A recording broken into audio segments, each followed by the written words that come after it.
Live from WRAL News Headquarters in Raleigh, your #1 source for local news. WRAL News, coverage you can count on. Honestly, I thought I was going to be here for maybe 3 or 4 periods, but it lasted longer than I expected to.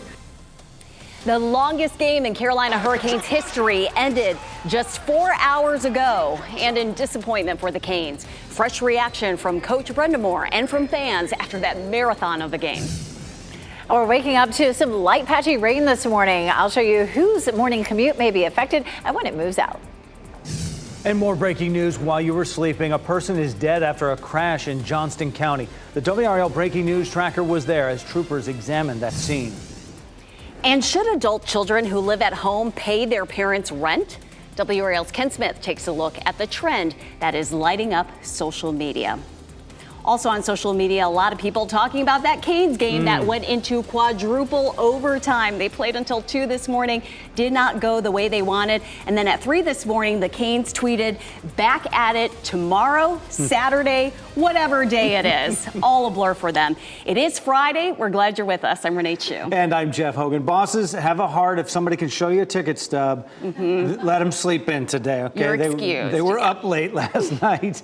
Elizabeth Gardner in the WRAL Severe Weather Center. When they do get out, there's some showers out there. Yeah, it's messy out there this morning, especially from the Triangle area eastward and southward. This is a coastal low, so the low itself will actually stay offshore, but it's pushing some moisture through our area. It's less likely that we're going to see rain this morning north of I-85. It's mainly going to be from the Triangle area southward and eastward. So we're starting to see that rain around Raleigh, Clayton, Smithfield, Wilson, back down to Dunn. Started to taper off in Fayetteville and around Southern Pines. We're still seeing some showers in Lee and Chatham County this morning. So it's a messy start. It's not terribly heavy out there, but it is enough that it could cause a few isolated accidents, potentially because of some wet conditions. Once we get to lunchtime, we start to see that rain pulling away from us. We do stay in a northeasterly flow this afternoon, though, so it's going to stay cool and fairly cloudy for us through the afternoon. Temperatures should be pleasant with the low 60s, low 70s for highs this afternoon. Saturday morning will be cloudy to start with, but then we'll see some sunshine through the afternoon. And during the daylight hours on Saturday, it looks fine. But we do have a line of thunderstorms that moves in between 7 and 8 in our western counties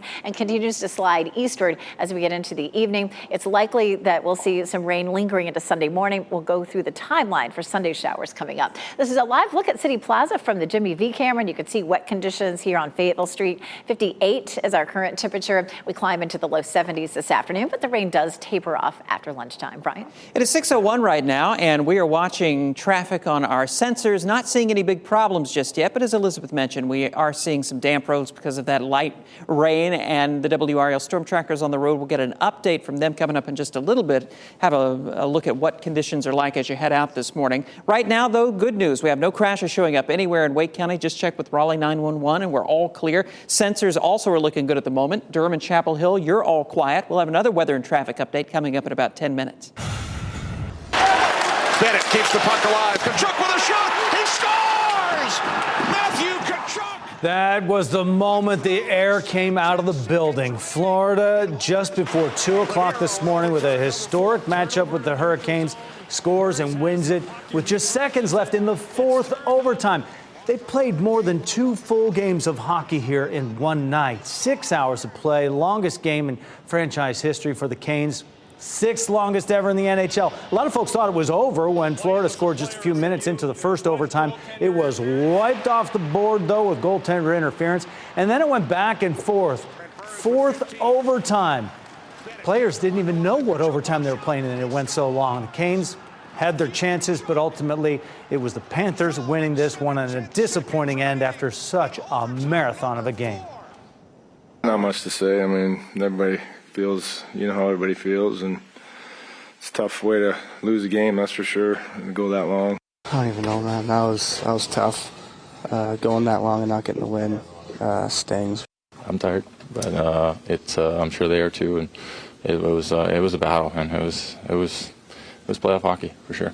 Yeah, that's the 7th straight road win for the Panthers, their 5th straight overtime win in these playoffs. The Canes down 1-0 in this series. Gotta hand it to the fans who stayed for the entire 6 hours on a weeknight, only to walk out of PNC Arena with a loss. And you can see them leaving after that final goal from the opposing team around 2 this morning. Their expressions say it all. WRAL's Nia Harden joins us from PNC Arena with how Caniacs are coping with that loss. Nia. Well, fans who attended will definitely have a story to tell. Many of them still staying after the game, waiting for players to come out so they can try and get autographs. And we saw them just before 3 a.m. getting those autographs from players who were likely exhausted after playing a very long game. But for a lot of people, this, again, was history in the making. This game ended around 2 o'clock this morning, nearly 6 hours after it had started. Fans tell us they predicted the game to go into overtime, but didn't expect it to be that long. This was not only the longest game in Carolina and Florida history, it was the 6th longest game in NHL history. Every time fans say they thought the game was close to being over, they would leave and then start rushing back.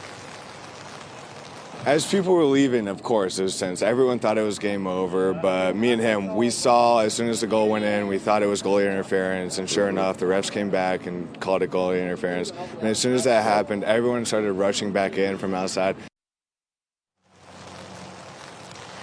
I did check, and Saturday still has tickets available for that game if you can stay up, because who knows, they could make history again. Nia Harden, WRAL News in Raleigh. I think the Canes are ready for a regular game. How about game 2? Be sure to join us again tomorrow night right here on WRAL as we kick off coverage for game 2 at 7:30 p.m. Puck drop is once again at 8 on TNT. Then when it ends, be sure to come back to WRAL for our exclusive post-game show. We are scheduling it at 11:25. That's when you'll hear from fans, players, and of course, Coach Rod Brendamore. Happening right now in the WRAL Live Center, the Cumberland County Sheriff's Office says they're investigating a homicide in Fayetteville. Just before midnight, deputies say they responded to the scene of a car crash on Indian Creek Drive. A teenage juvenile male with a gunshot wound was transported to Cape Fear Valley Medical Center after he was involved in that car crash. The victim was pronounced dead at the hospital. His name right now is not being released because of his age. The circumstances surrounding the victim's death, police say, are under investigation. And they say this does not appear to be a random shooting either. I'm Michael Grayson, the WRAL breaking news tracker in Johnson County, where one person is dead after a crash on Raleigh Road. It happened a little after midnight near Hunting Lodge Road. At least 3 different agencies were on scene, including the Cleveland Fire Department, State Highway Patrol, and the Johnson County Sheriff's Office. You can see investigators focusing on that red car on the side of the road. There was also some damage to a fence as well as a mailbox. Right now, we're still working with state troopers to find out how the crash happened and find out the name of the person who was killed. In Johnson County, Michael Grace, WRAL News. Breaking news. G7 leaders are meeting in Japan right now to talk about the war in Ukraine, among other global issues. And in the past few hours, we learned Ukrainian President Volodymyr Zelensky is planning to join them. A Ukrainian official says he will be there Sunday as leaders work to set new Russia sanctions. He has increased his travel outside his country as the war with Russia is dragging on. Zelensky will meet with the world leaders as Ukraine prepares for a counteroffensive using billions of dollars in Western aid. There's new hope this morning for fighting the spread of the highly contagious illness RSV. The U.S. Food and Drug Administration advisors just recommended Pfizer's shot for babies. New data shows the vaccine is effective. However, there are a few safety concerns the advisory committee is looking at regarding premature births that may be linked to the shot. The FDA will make a final decision on this vaccine in August.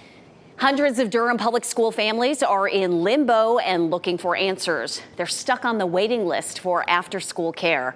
There are more than 300 students on the wait list for elementary school alone. It all comes down to a staffing issue. Durham Public Schools needs to fill its vacancies before it can work through the wait list. Some parents are demanding that school leaders get this sorted out. I have twins who will be entering DPS in 24-25. I don't want to be dealing with this for 10 more years, and that's absolutely the path we're on. The 330 elementary students on the wait list for next school year is actually an improvement from 766 at this time last year. A historic New York City hotel is getting a new use. The transformation has it opening today as a welcome center for asylum seekers. And I'm Ken Smith. Here's a question to ponder during the break. Should you charge your adult child living at home rent? We'll look at this ever-growing trend that has one family in the spotlight.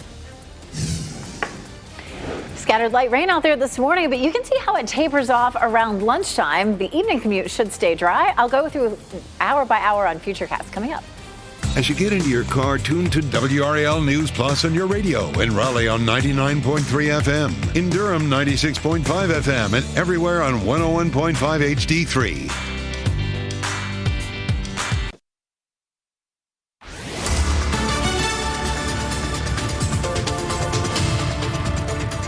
It is 6:12, and we're dealing with some scattered light rain across the area, but it is covering parts of the Triangle area, Wake County in particular, and then the rain's fairly steady along parts of the I-95 corridor. It started to taper off a little bit down to the south. We're seeing some of that around Sanford and up towards Siler City. Haven't seen much of that north of I-85, and we may not. This is a coastal low, so it's moving up the coast, and it may not push rain much past Raleigh or so. But Sanford's definitely seeing some wet conditions. Nothing terribly heavy out there, but depending on where you are, your kids are going to want a raincoat or an umbrella to start with. Once we get past lunchtime, the rain all tapers off. It'll be cloudy and cool through the afternoon. As the kids are coming home from school, temperatures will be in the low 70s. Coming up, I'll walk through the timeline for Saturday night's front and Sunday morning's rain. Brian?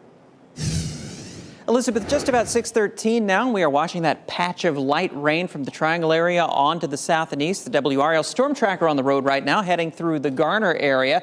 And it looks like they're on Lake Wheeler Road, I believe. You can see where the windshield wipers are going. The roads are pretty damp out there, so you do need to allow some extra time as you head out, especially from the Triangle area, the Wake County area, especially on to the south and to the east. As we take a look at live sensors on the roads, we're not picking up any unusual delays at this point. Looking good coming in from Johnston County on 40 westbound. And I-85 through Durham, all clear at the moment. Renee? Brian, thanks. Today, New York's iconic Roosevelt Hotel is becoming a welcome center for asylum seekers. Mayor Eric Adams' office says migrants will get food and water, along with information about what they need to complete their journey. This comes as more asylum seekers arrived at New York's Port Authority yesterday.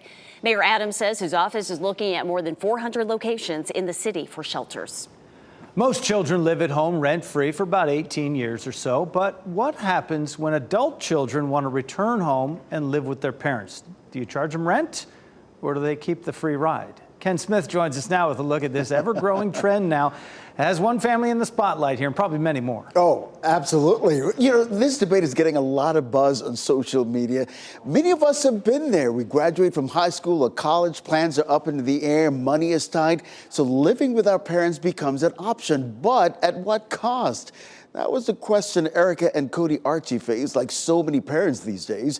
The Gatesville, Texas couple shared their story on TikTok about their 19-year-old daughter, Kylie, who graduated from high school last year. Now, at the time, she didn't have any college plans, and the Archies told her if she works a full-time job and lives at home, she would have to pay rent.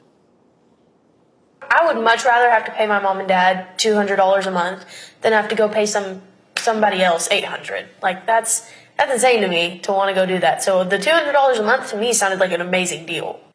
Not a bad deal. Kylie lived with her parents for about 9 months before she moved out this year. And this debate continues on the Today Show at 7 right after our morning news. And Jeff, I mean, I did the same thing when I moved home to St. Thomas after college. I helped my parents out financially. I think it's the right thing to do.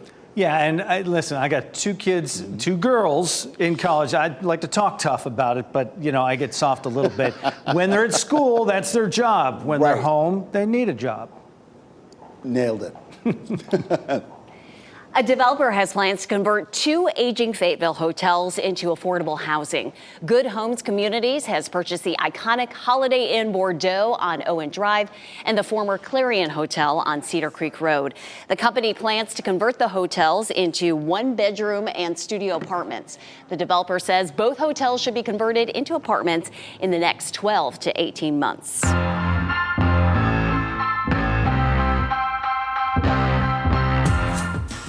Three popular festivals are happening in the Triangle this weekend. And here is a look at our WRAL Out and About Best Bets. The annual Got to Be NC Festival is happening this weekend at North Carolina State Fairgrounds.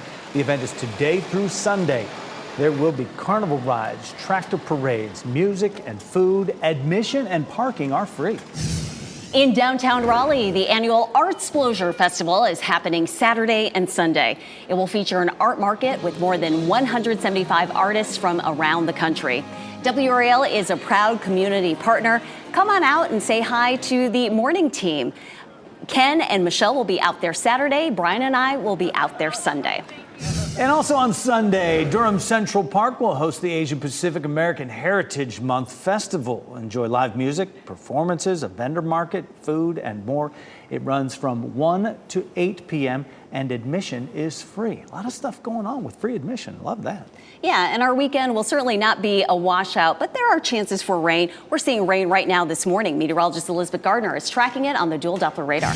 We have light rain out there, no thunderstorms. As a matter of fact, at this point, we're not under any sort of threat for severe storms at any point during the weekend, but we are likely to have some storms Saturday night. Right now, we are dealing with some scattered showers. We're starting to see some of that spreading up the I-95 corridor. It's about to move on up into Roanoke Rapids. However, if you're from Durham north and westward, you may not see any of this rain. If you see it, it's likely to be less than 1/10 of an inch. We're seeing some scattered showers around Siler City and Sanford. It's begun to taper off a little bit down around Fayetteville and Clinton, but we are seeing some showers here, especially around Wake County and down into Johnston County along the I-95 corridor there. So Goldsboro to Smithfield to Raleigh to Apex to Angier to Benson, back over through most of Harnett County, and then Sanford and Siler City seeing a little shower as well as Pittsboro. We take a look around the area on our camera network, and you can see some scattered light rain there in Goldsboro. It is wet in Apex. Notice it is not wet in Chapel Hill. The rain hasn't made it there, and honestly, Chapel Hill, Hillsboro, Person County, probably not going to see very much rain. We are seeing some damp conditions there right outside our Fayetteville newsroom on Hay Street. Two systems that we're watching this weekend. This low moves up the coast and away from us as we get through the afternoon, and then this one rolls in for Saturday night. And in between, you see all this real estate right here where everything is quiet? That's what we'll see on Saturday. So Saturday is going to be a nice day for us. Low pressure continues to move across our viewing area, sending some of that rain up to the north. Notice by the time we get to lunchtime, it's mostly over. It continues to pull away from us as that low moves to the north and east. Futurecast shows a little bit of clearing late today, but we'll be in a northeasterly flow, which is typically a fairly cloudy pattern for us. So I wouldn't anticipate seeing a whole lot of clearing this afternoon. We'll see mostly cloudy skies and highs in the low 70s. But again, once we get past lunchtime, we'll start to see that rain beginning to taper off from west to east. Saturday at lunchtime now, we could see some sunshine then and a warm day with highs in the low 80s. We have our line of thunderstorms that comes through between 7 and 8 o'clock from South Hill to Durham to Southern Pines. Between 9 and 11, it moves along the I-95 corridor. But the rain continues to fall behind this during the day on Sunday. We'll likely have some showers up until around lunchtime, and then we begin to see some clearing. And Sunday afternoon looks just fine. 50% chance this morning. It's a 40% chance on Sunday, mostly Sunday morning. We're proud sponsors of Artsplosion. Lots of our WRAL family will be out there over the weekend. Partly cloudy Saturday, but evening storms. So starting around 8 or 9 o'clock, thunderstorms move through. A little bit of light patchy rain Sunday morning, and then we'll see some sunshine during Sunday afternoon. After the weekend, we're looking at pleasant temperatures, highs in the upper 70s and low 80s through Thursday, Brian. 6:19 right now, Elizabeth, and we are watching roads from the WRAL Storm Tracker this morning. You can see that rain showing up on radar, and the Storm Tracker right now is south of Raleigh on Lake Wheeler Road, and the windshield wipers are going. We're not talking about standing water, anything like that. Not seeing heavy rain, but just enough light rain to keep things a little tricky out there. So slow down, give yourself that extra time, increase your following distance as you head out this morning. And don't forget that now that we have rain falling in daylight hours, you still need to have your headlights on whenever your windshield wipers are going. Taking a look at our live map here, just getting reports of a crash in Garner, working to find out exactly what's going on out there and pinpointing the location. We're not seeing big delay showing up on the sensors there or anywhere else around the triangle. We're looking good through the rest of Raleigh, Durham, and Chapel Hill. Thanks, Brian. The search is on for a missing worker after a massive fire at a North Carolina construction site. And it was a long night into the early morning hours for Canes fans at PNC Arena. Some of the social media reaction in What's Trending. And here are your winning lottery numbers on your screen right now.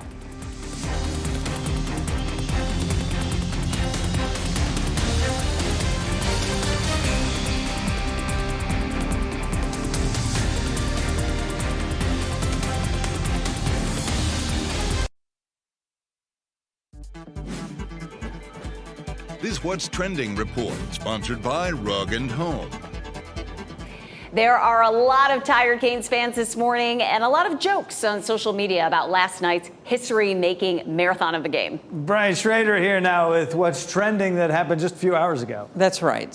Tired and disappointed. A bad combination. Yeah. Some fans wondering when PNC Arena would be serving breakfast. This person joked that fans were going to need to change their legal address to PNC Arena.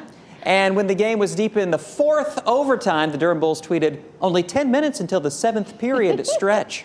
You know, you mentioned breakfast there. Food is an interesting topic because the players, they fuel up for a regular game. Don't want to eat too much, weigh yourself down, want to stay light on your feet. But how do you make it through more than 2 full games, which is what they ended up playing? They were looking for bananas. One player said he noticed some pizza was missing from a box. Also, hey, got a snack. Yeah. Calories. Angry fans. That's right. Harrison Ford on the verge of tears when he received a Lifetime Achievement Award at the Cannes Film Festival. He said that he was very touched after watching a highlight reel of his decades of film accomplishments. He got the award before the screening of his new movie, Indiana Jones and the Dial of Destiny. So that Indiana Jones movie, the 5th movie in the series, and they say it's going to be the final. He is 80 years old, but going back to the well for Indiana Jones, Brian. No doubt. He has many of that movie as they had overtimes in last night's game. Brian, thank you. The American Cancer Society Relay for Life is happening tomorrow. It was postponed from last month because of weather concerns. WRAL's Travis Fain will be MC. The relay is at Halifax Mall in downtown Raleigh, and the opening ceremony starts at 5 p.m. The Preakness Stakes is tomorrow. The second leg of the Triple Crown is happening in Baltimore, Maryland. You can watch all the action on the racetrack starting at 4:30 p.m. right here on WRAL. It's a messy start across most of the viewing area. Here's a live look at Apex, and you can see the rain there on Salem Street. I'll show you when it moves out, but we do have another chance Saturday night into Sunday. I'll show you that coming up. Our coverage of the historic Game 1 of the Eastern Conference Final that ended just a few hours ago will continue after the break. Here's a live look at PNC Arena. WRAL's Nye Harden will join us with more fan reaction to the heartbreaking loss.